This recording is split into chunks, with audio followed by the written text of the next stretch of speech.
এয়া কলম গৈ দিব সম্পূৰ্ণ কৰি দেখা কৰিব তাৰ পিছতে আমি সম্পূৰ্ণ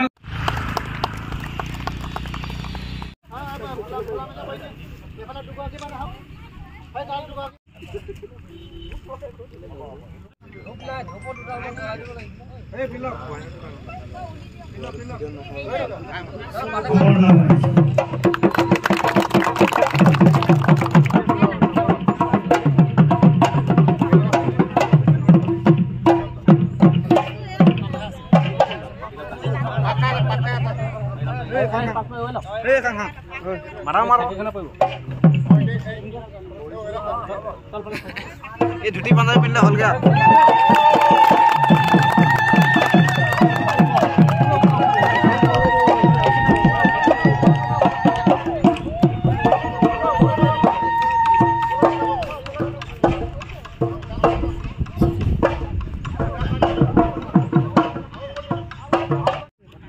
আমি এই খলতে কব বিচাৰিছো যে এই বিহুখন আমাৰ জাতিৰ এটা কৃষ্টি আৰু এই কৃষ্টিটোক জীয়াই ৰখাৰ এটা আমাৰ সংকল্প আমাৰ দায়িত্ব কৰ্তব্য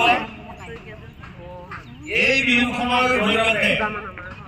আমি অসমীয়া জাতিটো আমি গাঁওখনৰ বাসিন্দাসকলে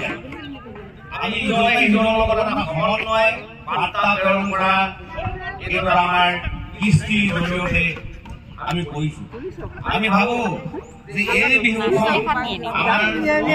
দেউতা বহুত পাৰ হৈ গৈছিল কিন্তু আমি বৰুৱাচাংমাৰী গাঁৱত এনেদৰে বিহু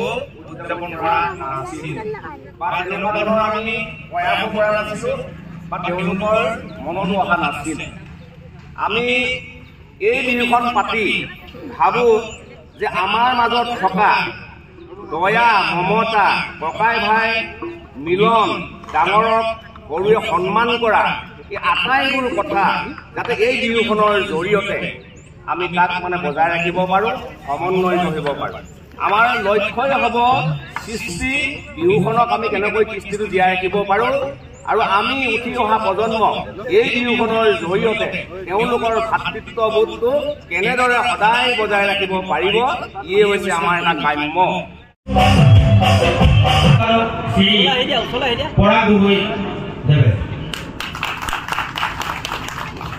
মোৰ দায়িত্ব নাছিলে মানে গুৱাহাটী হাইকোৰ্টৰ মোৰ ভাতৃ কৃষ্ণ গগৈ আছিলে তথাপিও তেওঁ সকলোৰে অনুৰোধ ৰক্ষা কৰিহে মই থিয় হৈছোঁ আপোনালোকে মোৰ ইমান ধৃষ্টতা নাই এইটো মই ইমান ভাষণ দিয়াও হেৰি নাই তথাপিও আমি বৰুৱাচাংমাৰী গাঁৱত প্ৰথমবাৰৰ বাবে কেন্দ্ৰীয়ভাৱে এখন বিহু আমি আয়োজন কৰিছোঁ ইয়াৰ সফলতা আমি কামনা কৰিছোঁ আৰু আমাৰ সকলো ডেকা চামে ইয়াত মানে যিটো সহায় সহযোগিতা আগবঢ়াই নিছে আৰু মই ভাবিছোঁ এইখন এখন সফল হ'ব আৰু ইয়াৰ যোগেদি আৰু প্ৰতি বছৰে যাতে আমি ইয়াতকৈ আৰু ভালকৈ কৰি যাব পাৰিম এই আমাৰ প্ৰথম পদক্ষেপ ইয়াত যাতে সকলো গাঁওবাসীয়ে উঠি অহা যুৱ চামে আমাৰ ডেকা চামে আৰু ওচৰৰ সকলোৱে আমাক সহায় সহযোগিতা দি পথ প্ৰদৰ্শন কৰে তাৰ কাৰণে মই সকলোৰে পৰা সহায় সহযোগিতা ভিক্ষা কৰিছোঁ বৰুৱাচাংমাৰী সমূহ ৰাইজ এয়া আমাৰ প্ৰথম কেন্দ্ৰীয় বিহু সন্মিলন আমি প্ৰথমবাৰৰ বাবে পদক্ষেপ লওঁতে অকণমান খৰখেদাও সৃষ্টি হৈছে সেইকাৰণে যাতে অলপমান ছিনচিয়াৰ হ'ব পাৰে বস্তুটো সুন্দৰ হ'ব পাৰে সেইকাৰণে আমি একেলগে আচলতে উদযাপন সমিতিয়ে সিদ্ধান্ত ল'লে যে একেলগতে সাংস্কৃতিক শোভাযাত্ৰাও উদ্বোধন কৰি দিলে সুবিধা হ'ব আৰু মইনো কি ক'ম নাৰায়ণ দা মোৰ ককাইদেউ আৰু মই গাঁৱৰে ল'ৰা ইয়াৰ পৰা অলপ দূৰতে মোৰ জন্ম মোৰ জাতি ভাইসকল ইয়াত আছে মোৰ জ্ঞাতিসকল আছে অতিথি আছে মোৰ মানে সমগ্ৰ সত্তা ইয়াতে মইনো কি ক'ম নাৰায়ণ দা ইমান ধুনীয়াকৈ ক'লে আৰু এনেকুৱা অনুষ্ঠান প্ৰথমবাৰৰ বাবে হওঁতে এটা কথা অনুভৱ কৰিছোঁ আমি আচলতে অলপ দূৰে দূৰে থকা হয় মানে লগটো গম পাওঁ আমাৰ যিবোৰ আদান প্ৰদান মনৰ কথা সেইবিলাক আমাৰ আদান প্ৰদান নহয়, কোন কেনেকৈ আছে, কেনেদৰে আছে। আচলতে তেনেকুৱা নহ'বৰ বাবে এনেকুৱা অনুষ্ঠান যদি অনুষ্ঠিত কৰা হয় তেতিয়াহ'লে সকলোবিলাক কাষ চাপি আহে আৰু এটা সুন্দৰ সজ্জা। এতিয়া এনেকুৱা সাজ সজ্জা আইসকলে কৰিছে, আমাৰ ডেকাসকলে, যুৱকসকলে বা আমি পুৰুষসকলে সকলোৱে কৰিছোঁ। বসন্তৰ আচলতে এয়া উতলা এটা মন, এনেকুৱা এটা পৰিৱেশত এনেকুৱা সাজ সজ্জা এই গাঁৱত থাকে প্ৰথমবাৰ দেখিছোঁ, হয়নে? গতিকে এয়া এটা সঁচাকৈ বৰ সুন্দৰ অনুভৱ আৰু এনেকুৱা সুন্দৰ অনুভৱেৰে যাতে আমি একতাৰ দোলেৰে বান্ধ খাই যাব পাৰোঁ, ভাতৃত্বৰ বোধেৰে যাতে আমাৰ ঐক্য গঢ়ি উঠে, সেয়াই মোৰ কামনা। আৰু সাংস্কৃতিক শোভাযাত্ৰাৰ উদ্বোধনী যি অনুষ্ঠান ইয়াতেই মই ঘোষণা কৰিব লৈছোঁ। আৰু মোৰ ককাইদেউ নাৰায়ণ দাই যিহেতু মঞ্চ উদ্বোধন কৰিলেই, বিহুতলী উদ্বোধন কৰিলেই, গতিকে ময়ো সাংস্কৃতিক শোভাযাত্ৰাৰ উদ্বোধনী অনুষ্ঠান ঘোষণা কৰিছোঁ। ধন্যবাদ।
আৰু নাম ভৰ্তি নকৰিবি কোনো নহ'ব পানী টেংকিটো আহিলে দে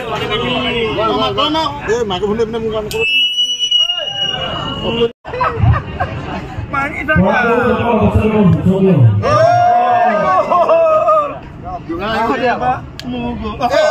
এটা কি হ'ব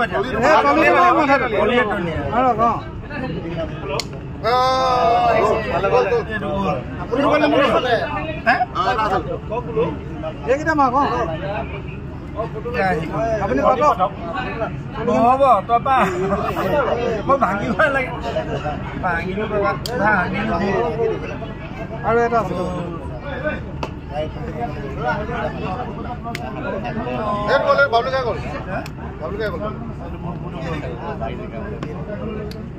প্ৰতিযোগিতাক দেখান দিবি প্ৰতিযোগিতা